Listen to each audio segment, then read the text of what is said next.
劫之前，我们商店的战术。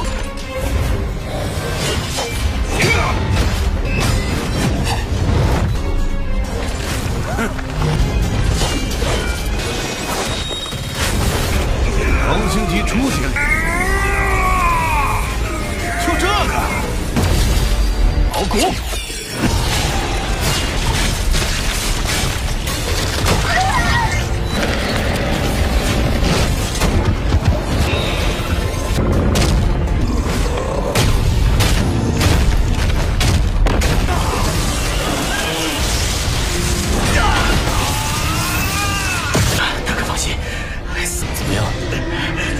Halo kalian semua, selamat datang di channel Singkat Padat. Pada video kali ini kita akan melanjutkan cerita dari serial Donghua Martial Immortal episode 110. Dan sebelum itu mari kita sedikit mengingat cerita sebelumnya, yang dimana pada cerita sebelumnya Lo Feng Hong dan juga Lei Shen setuju untuk bergabung bersama organisasi jaringan virtual tetapi bagian eksternalnya, karena mereka tidak kuat untuk bergabung menjadi organisasi internal akibat peraturannya yang sangat ketat. Walaupun seperti itu mereka tetap mendapatkan keuntungan, yaitu mendapatkan katalis evolusi kehidupan, walaupun harta itu harus mereka beli. Singkat cerita, mereka kemarin telah mendapatkan harta katalis evolusi kehidupan, membuat evolusi tubuh manusia mereka pun terjadi. Dengan di sini mereka semua telah berhasil menerobos, yaitu Lo Feng dan juga Lei Shen berada di ranah bintang tingkatan kedua, sedangkan Hong telah berhasil naik ke ranah bintang tingkatan pertama. Dan setelah itu Lo Feng, Hong dan juga Lei Shen setuju untuk mengikuti ujian tentara bayaran, yang dimana ujiannya sendiri berada di planet Changlan. Dengan mereka ujiannya memburu monster badak bertanduk besi dan juga kristal angin, dan itu merupakan inti cerita pada cerita sebelumnya. Kalau gitu pun sekarang langsung saja kita masuk ke cerita terbaru. Setelah mereka melewati gerbang dunia petir, mereka pun telah sampai di tempat ujian dari dunia petir. Dengan di sini mereka mendarat di sebuah arena pasir yang memiliki tekstur yang sangat berbeda dari pasir bumi, karena mereka merasakan jika pasir di planet ini memiliki berat yang sangat berat dan juga tekstur kekerasan yang lebih keras daripada pasir yang berada di bumi.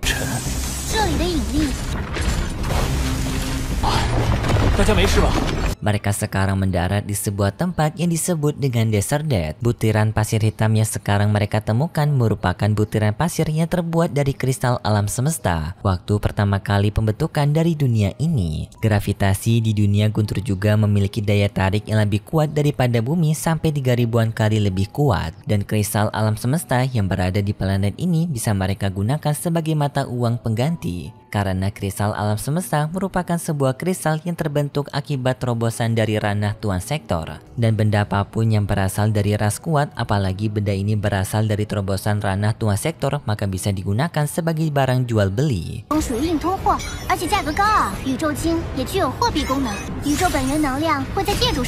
Bisa juga digunakan sebagai mata uang karena berharganya benda tersebut. Tetapi setelah mereka mencoba untuk pergi meninggalkan gurun kematian ini, tiba-tiba saja Augu merasakan adanya sesuatu hal yang tidak beres. Ternyata di belakang mereka sekarang muncul badai pasir kematian. Hal ini pun membuat mereka semua panik karena badai pasir kematian itu terbuat dari anginnya sangat kuat dan juga pepasiran berat yang berada di dunia petir ini. Dengan segera Lo Feng bersama lainnya kabur dari kejaran badai pasir hitam itu dengan berusaha menggunakan kecepatan yang tinggi, walaupun tekanan dari dunia guntur yang sangat kuat.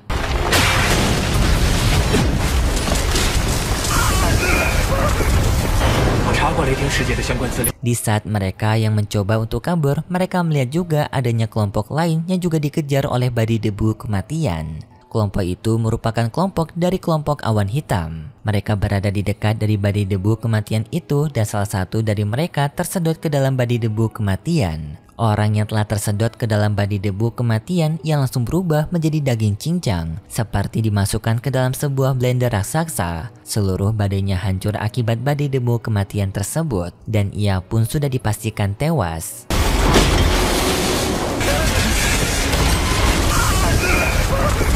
Melihat hal ini membuat Lo Feng bersama lainnya semakin panik. Lo Feng mengajak kepada mereka semua untuk meningkatkan kecepatan mereka. Ogu membantu pemimpin Hong dan juga Lei Shen terbang dengan cepat. Mereka menyadari jika mereka tidak bisa bersembunyi dari badai pasir ini. Walaupun mereka bersembunyi di dalam tanah, mereka akan tersedot juga oleh badai pasir itu. Satu-satunya jalan bagi mereka untuk bisa kabur dari badai debu kematian adalah mencoba untuk menjauhinya.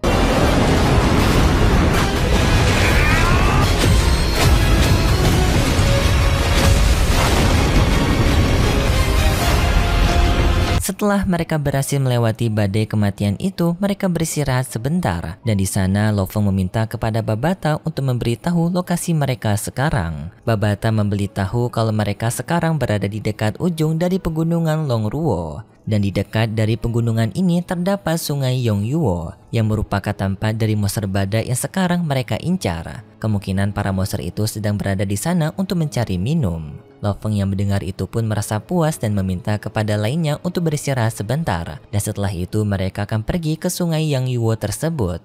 稍作休息后，我们就出发。前方1.6公里就是邀月湖，我们在龙索山脉与死亡沙漠的交界处。 Setelah mereka beristirahat, mereka pun telah sampai di sungai Yongyuo. Dan dari sana mereka melihat kejauhan para monster badak yang sedang berkumpul dan juga minum. Hong dan juga Lei Shen memeriksa kekuatan dari monster badak itu dan mereka merasakan jika para monster badak itu berada di tingkatan bintang 9.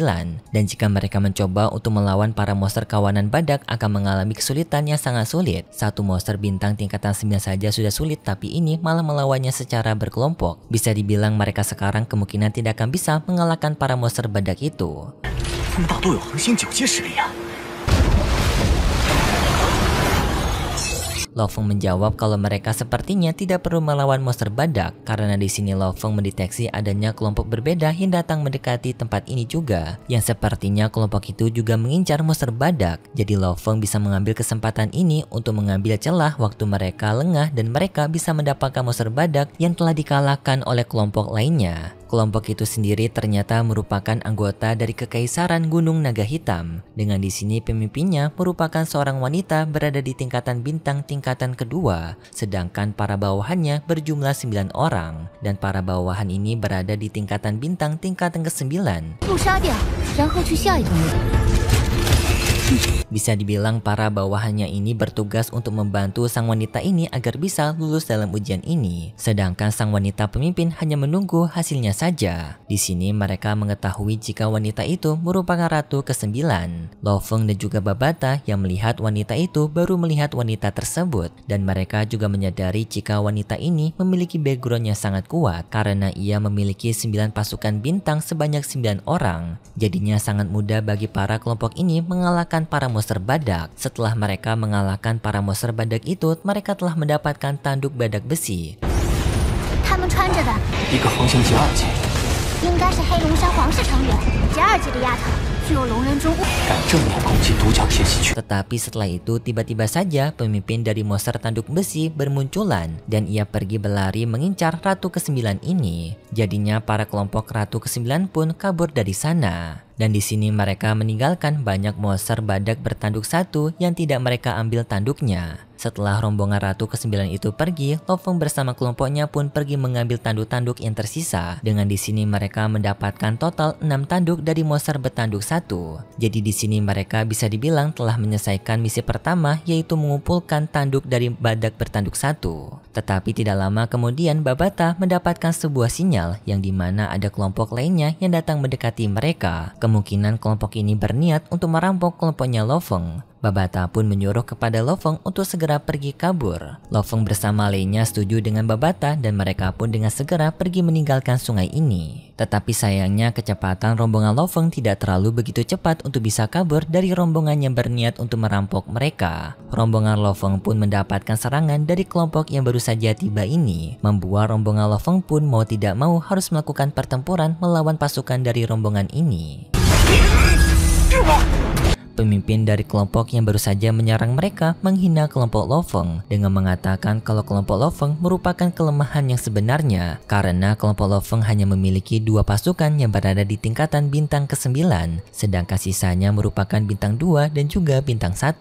Babata mengenali kelompok ini yang berasal dari suku Nakamon. Bisa dibilang suku Nakamon ini merupakan salah satu suku terkuat dari ras manusia dan juga mereka memiliki background keluarga yang cukup besar. Sukunya Nakamon mengancam kepada kelompok Lo Feng untuk segera menyerahkan tanduk badak. Jika tidak, maka mereka akan dihabisi oleh suku Nakamon ini. Lo Feng menyetujui perkataan Nakamon dengan memberikan 1 tanduk saja. Hal ini pun membuat suku Nakamon merasa marah karena mereka mengetahui jika kelompok Lo Feng menyimpan 6 tanduk badak. Lo Feng menjawab jika tanduk itu semua merupakan milik mereka dan mereka hanya bisa memberikan 1 tanduk saja. Mendengar hal itu pun membuat suku Nakamon marah dan mereka pun setuju untuk melakukan penyerangan kepada kelompoknya Lo Feng. Sedangkan Lo Feng juga berbisik kepada Lei Shen dan juga Hong untuk melakukan rencana mereka sesuai di pelatihan dari virtual mereka.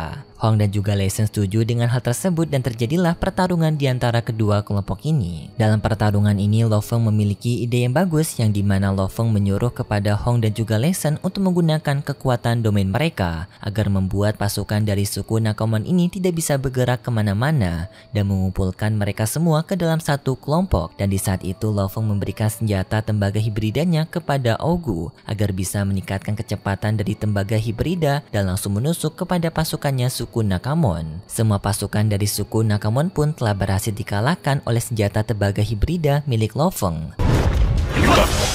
劫之前，我们商定的战术。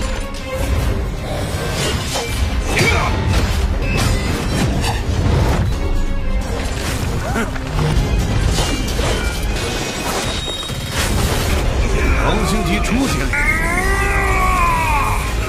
就这个，好鼓！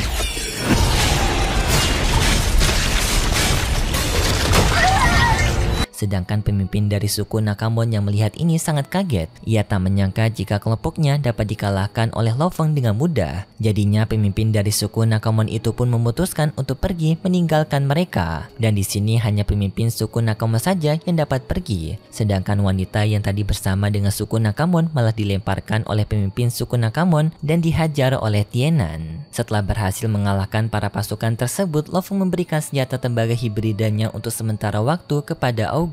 Karena kekuatan mentalnya Augu lebih kuat daripada Lo Feng, maka daya serang dari senjata tembaga hibrida juga akan semakin kuat. Jadinya untuk sementara waktu senjata tembaga hibrida akan lebih bagus jika berada di tangan Augu. Lalu Lo Feng bertanya kepada Babata apakah mereka perlu untuk mengejar pemimpin dari suku Nakamon sebelumnya. Babata menjawab jika mereka sepertinya tidak perlu mengejar orang itu karena orang itu masih belum mengetahui identitas sebenarnya dari kelompoknya Lo Feng. Jadi mereka tidak perlu takut dengan kelompok yang berada di bawah background dari suku Nakamon ini yang merupakan organisasi dari Menara Bailu. Lebih baik sekarang mereka melanjutkan misi mereka dengan mengumpulkan batu angin yang dimana letak dari batu angin ini memiliki perjalanan yang sangat jauh dengan jarak tempuh sampai 300.000 km.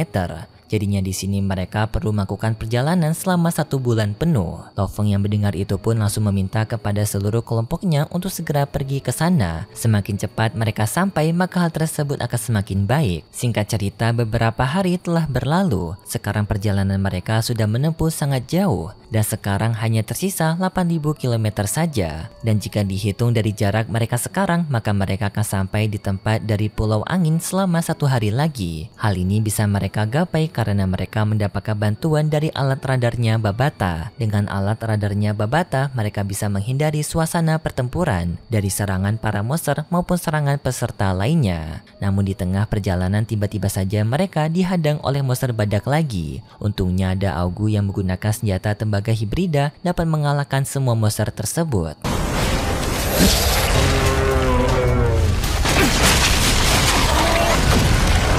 Namun para monster badak lainnya ternyata bermunculan lagi, yang sekarang jumlahnya lebih banyak sampai ratusan ekor. Jadi di sini mereka mau tidak mau pun harus melakukan pertempuran melawan para monster badak ini lagi. Mereka dengan segera menggunakan kekuatan domainnya Hong untuk berlindung dari serangan monster badak. Lei Sen menyarankan kepada mereka semua untuk segera kabur saja dengan terbang ke atas tinggi udara. Tetapi Babata tidak setuju dengan hal tersebut karena di atas udara terdapat monster udara juga, yang dimana monster udara lebih merepotkan daripada monster darat. Di sini mereka mau tidak mau harus melewati para monster ini dengan terbang rendah. Setelah Hong menggunakan kekuatan domainnya, Lo Feng dan juga Augu menggunakan senjata mereka untuk membukakan jalan, yaitu dengan senjata Heaven Forbidden Shuttle dan juga tembaga hibrida. Mereka berhasil membuat para monster terpental mundur, tetapi sayangnya karena monster badak yang berjumlahnya sangat banyak membuat mereka merasa kerepotan. Sampai pada akhirnya Lo Feng mengeluarkan penjaga Liquid Silver Guard untuk menjaga mereka semua.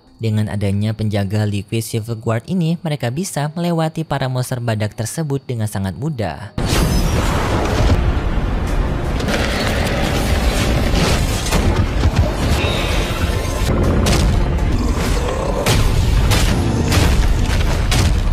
Dan lalu mereka sekarang telah keluar dari serangan kawanan monster badak tersebut. Sekarang Lei Sen merasa cukup lega karena mereka bisa melanjutkan perjalanan dengan santai. Tetapi baru saja mereka berbicara seperti itu, tiba-tiba saja dari atas udara terdengar suara monster mengganas. Dari suara itu mereka menyadari jika monster tersebut sekarang sedang terbang ke arah mereka berdua. Lei Sen dengan segera menggunakan tubuhnya untuk melindungi Lo Feng. Hal ini pun membuat Lei Sen terkena serangan guntur dari monster tersebut, yang dimana serangan guntur dari dunia ini sangatlah mematikan daripada dunia bumi. Jadinya Lei Sen yang terkena serangan guntur itu langsung sekarat.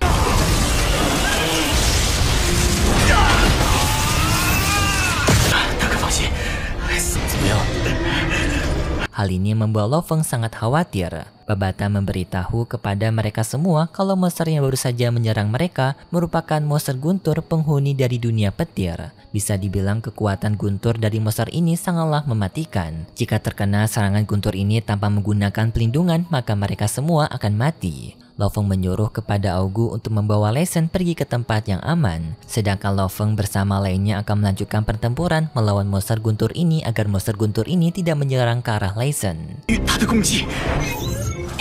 是雷霆世界独有，千万小心！